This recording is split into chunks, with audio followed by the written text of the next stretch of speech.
Alert! Commanders family, a game-changing decision has just been made. The starting quarterback spot is officially claimed, and this strategic move could define our season from week 1. What does this mean for the team? Don't go anywhere, as what I'm about to reveal will leave you speechless. And listen up. A rookie who's been lighting up the field just got hit with a devastating injury. This could throw our entire defensive game plan into chaos. How will this impact our lineup? Are we about to lose one of our emerging stars? Stick around to the end, because the outcome of this story is crucial for the team's future. But that's not all. There's a former Super Bowl champ who might be joining our ranks. This player has the potential to transform our offense, and the big question is, will we see him in Commanders gear soon? Subscribe now, because this bombshell could drop at any moment, and you don't want to miss it. Washington Commanders fans, listen up, because this is huge. Today, Dan Quinn and his team dropped a bombshell. Jayden Daniels will be our starting quarterback for Week 1 against the Tampa Bay Buccaneers. Yes, you heard it right. Daniels, our second overall pick, is the one who will lead this team from the first game. Now I ask you, is this the best decision we could have made? I think so. I'm going to tell you why. Daniels has shown brutal talent in training and preseason games. His leadership ability and ball skills make him a natural choice to lead this team. But here's the thing. Even though this news is exciting, the team can't afford to let their guard down. While we celebrate this decision, the Commanders are still making strategic moves on the roster that we can't ignore. So here's the next move. Justin Hollins, a veteran defender with 5 years of NFL experience, is joining our ranks. Now, the question is Hollins the player we really need to strengthen our defense? I'll tell you this, Hollins hasn't been a superstar, but he's a guy who knows the league, and his experience could be a valuable asset to our defense. But let's not kid ourselves. Hollins is here to compete, to earn a spot on the final 53-man roster. Will what he brings be enough? We'll see soon. Now on the flip side, we need to talk about Bo Bauer. This guy was fighting hard for a spot on the team, but a right leg injury during joint practice with the Dolphins last week has put him out of commission. It's a shame, especially since Bauer seemed to be finding his place on this team.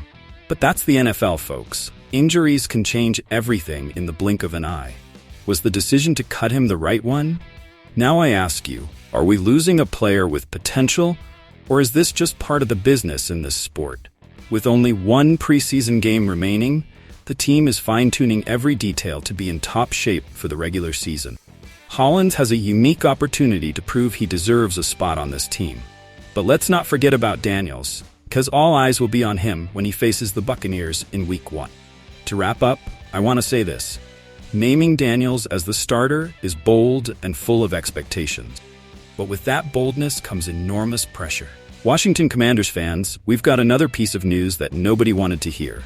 But it's something we've got to face head-on. Magee, a rookie who had been dazzling this summer, is facing a significant hurdle. And what's bothering me about this? I'll tell you, Magee was on the brink of breaking out, becoming a key piece for us. And now, bam, a meniscus injury has him sidelined for a while. Now I ask you, how big of a loss is this for the Commanders? I think it's a tough blow, but it's not the end of the world.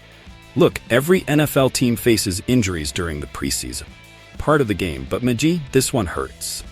This guy, initially seen as a development project, exploded in training, and boy did he. He earned a spot as the top backup behind Bobby Wagner and Frankie Louvu, while Jamin Davis shifted to a more edge rusher role. Who would have thought? Magee was on the rise, surprising everyone with his explosiveness and physical ability. But of course, in the NFL, when things are going well, something can go wrong at any moment.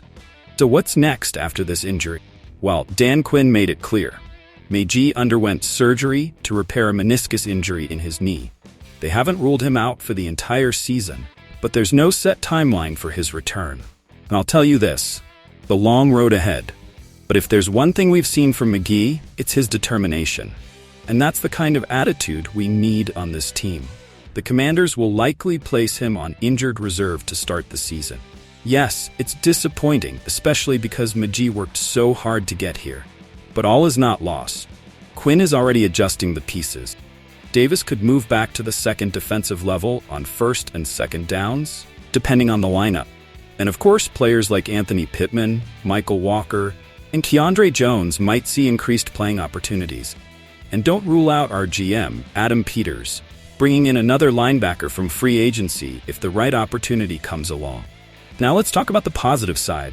Even though this is a tough situation for Magee, he's already made a strong impression on Quinn and defensive coordinator Joe Witt Jr.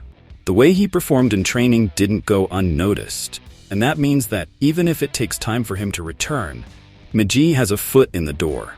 The key will be how he responds to this challenge. Will he have the determination to come back stronger? I think so.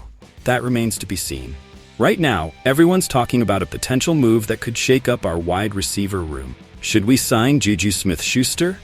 I'll tell you this, when a former Super Bowl champ becomes available, you can't ignore him. But now I ask you, do we really need Juju on our team? Here's the reality. Beyond our guy Terry McLaurin, Commanders' wide receiver room has some question marks. We have young talent, sure, but nothing is guaranteed.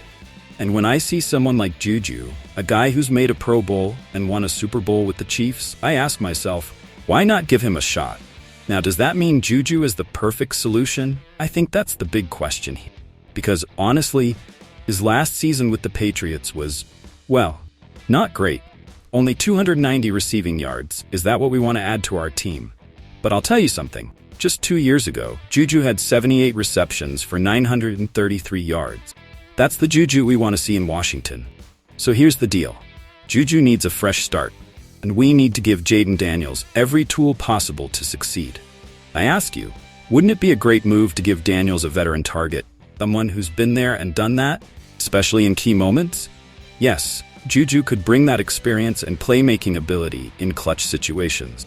But don't get me wrong, this isn't a risk-free move. Signing someone coming off a down season is always a gamble, especially when we're talking about a team that already has some pieces that could surprise us. But I'll say this, in the NFL, sometimes you need to make those risky moves to achieve greatness.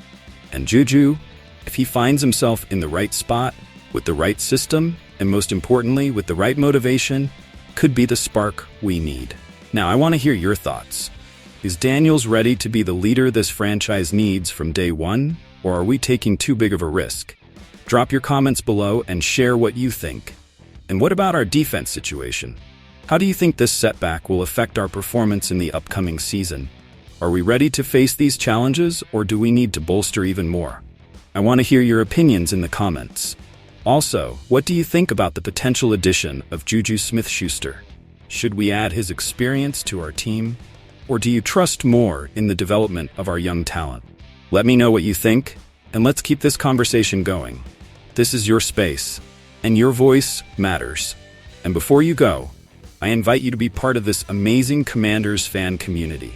Subscribe to the channel so you don't miss any updates, analysis, and discussions about our team. Here, we're like family, and together, we'll keep supporting our Commanders every step of the way. Remember, hail to the Redskins.